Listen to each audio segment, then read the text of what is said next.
네, 안녕하십니까. 추영기 선생님입니다. 네, 오늘은 이제 함수를 넘어서 삼각함수의 내용 왔는데요. 그 삼각함수의 내용이 굉장히 어렵기도 하고요. 양도 굉장히 많아요. 근데 이제 얘네들은 이제 나중에 올라가서 이제 미적분학부터 시작해서 여러 가지의 고등 수학을, 그러니까 고등 응용된 수학 과정 있죠?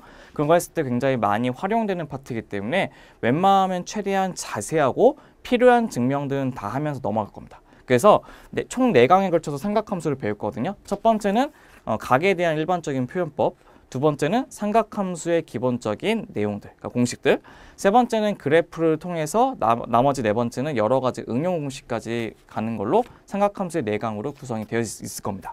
그래서 오늘은 그 중에 첫 번째인 각의 표현 방식을 먼저 한번 보도록 한번 해볼게요.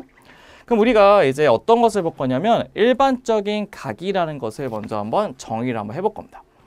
우리가 일반적으로 알고 있는 각 XOP라고 하는 각이라고 있다고 했을 때 걔네들의 이제 어떠한 식의 좀 용어들이 굉장히 많거든요. 용어들을 한번 정의를 먼저 한번 해볼게요. 우리가 각을 잴 때 각을 재게 하는 기준이 되게 하는 선이 있죠. 그 선을 뭐라고 하냐면 시작하는 선이라고 해서 시초선이라고 얘기합니다. 시초선. 그 다음에 우리가 각을 그쪽을 재가지고 움직이고 있는 그 하나의 바늘이 있죠. 그 움직이는 바늘을 뭐라고 하냐면 동경이라는 말을 이용해서 얘기하게 됩니다. 그랬을 때 이 시초선과 동경이 이렇게 움직였을 때 이루고 있는 이쪽 부분의 각을 우리가 일반적으로 알고 있는 각이라고 생각을 하죠. 근데 이거 한번 봅시다. 우리가 얘를 이렇게 이런 식으로 올라가게 되면 걔는 시계의 방향이 아니고 반시계 방향이죠. 그래서 그 반시계 방향으로 움직이는 방향을 양의 방향이라고 얘기합니다. 그럼 거꾸로 이렇게 돌아가는 거, 시계 방향 가는 거 뭐겠어? 그러면 음의 방향 되겠죠. 그래서 얘처럼 우리가 일반적으로 이렇게 양의 방향으로 돌렸을 때 나오는 그 각을 일반적으로 얘기하는 알파 값이라고 지정을 할 겁니다. 그래서 우리가 첫 번째 그 용어는 무엇이냐면요. 얘네들처럼 시초선이 있고 동경이 있다고 했을 때 걔네들을 이렇게 양의 방향, 이쪽 한마디로 시계 반대 방향 움직이는 그 각도를 바로 우리가 알고 있는 각의 정의라고 얘기할 건데 걔네들이 조금 특이한 정의를 갖고 있어요. 어떤 거 정의를 갖고 있냐면 한번 보세요. 사실 얘도 알파긴 한데 이렇게 한 바퀴를 돌아서 다시 이렇게 와요. 그래도 어떻게 되겠어요? 어차피 시초선하고 동경 사이는 얘만큼밖에 안 걸리죠. 맞죠? 똑같은 가게 될 것이고 심지어 얘네들을 몇 바퀴? 2바퀴 돌려서 이렇게 와도 어차피 시초선부터 동경까지는 여기에 각도밖에 안 재거든요. 어차피 각도는 똑같습니다.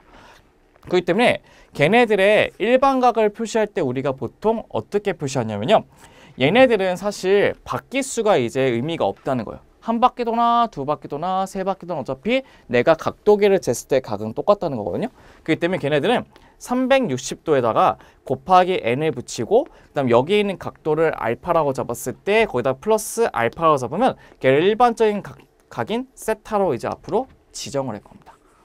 그래서 우리가 일반각이라고 하는 것은 바퀴수가 의미가 없다는 거예요. 그 바퀴수는 한 바퀴 와야 되고 두 바퀴 와도 세 바퀴 와도 되고 상관없는데 그 바퀴수에다가 플러스 알파를 더해줘야지만 우리가 쓸 수 있는 일반각인데 당연히 여기 나오는 그 n의 값은 뭐가 되겠어요?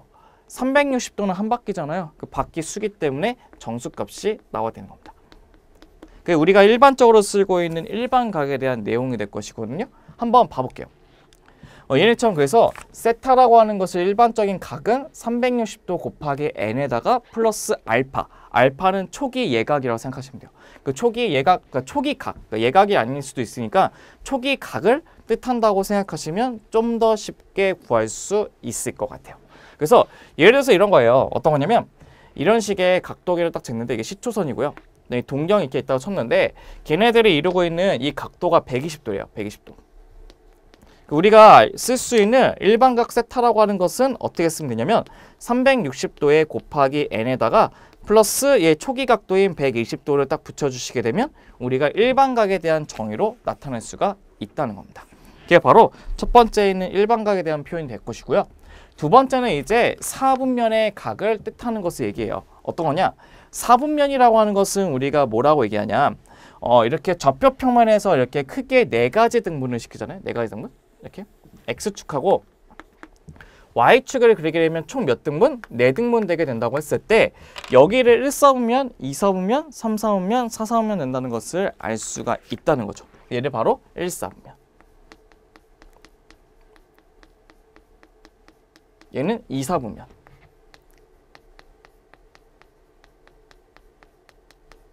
얘는 몇 사분면? 3, 4분면. 얘는 4, 4분면 된다는 것도 알 수 있겠죠. 그럼 보세요. 어떠한 특징 갖고 있냐면요. 1사분면의 시초선의 얘를 잡는다면 그 각도는 0도보다 클 거고 90도보다 작을 거거든요. 그래서 얘네들은 0도보다 크고 여기 있는 세타 값은 몇 도보다 작냐면 90도보다 작을 건데 우리가 일반각이라고 하는 것은 바퀴수도 지정하자고 했기 때문에 360 곱하기 n 플러스에 얘도 360 곱하기 n을 써가지고 이런 식의 1사분면을 나타내게 하는 각도를 나타낼 수 있을 거예요. 두 번째 보시면 똑같이 2사분면은 90도부터 180도까지죠. 그래서 얘는 90도부터 그 세타 값은 어디까지냐면 180도까지는 알 수 있을 텐데요. 걔네들도 바퀴수를 붙여야 되기 때문에 360 곱하기 n 얘도 360 곱하기 n을 붙여주셔야 돼요. 두 번째 조건이 될 것이고 세 번째는 얘기했어요. 얘는 180에서 270이니까요. 180보다 크고요. 그 세타 값은 뭐가 되냐면 270도가 되죠. 그래서 걔네들도 뭐가 되냐면 360 곱하기 n 얘도 360에 곱하기 n을 이렇게 붙여도 상관이 없다는 거고요. 네 번째 거 4사분면은 이제 270도에서 360도죠. 근데 270에서 사실 360은 일반각으로 따지면 0하고 똑같잖아요. 쓸 필요 없습니다. 그래서 얘는 어떻게 쓰냐면 이렇게 360 곱하기 n 얘도 360 곱하기 n이라고 써도 상관이 없습니다. 그래서 이런 식으로 사분면의 각도도요. 이런 식으로 각으로 일반각으로 표시할 수 있다는 것도 기억하시면 좋을 것 같아요. 그러면 이제 일반각에 관한 예제 한번 보고요. 더 한번 진행 한번 해보도록 합시다.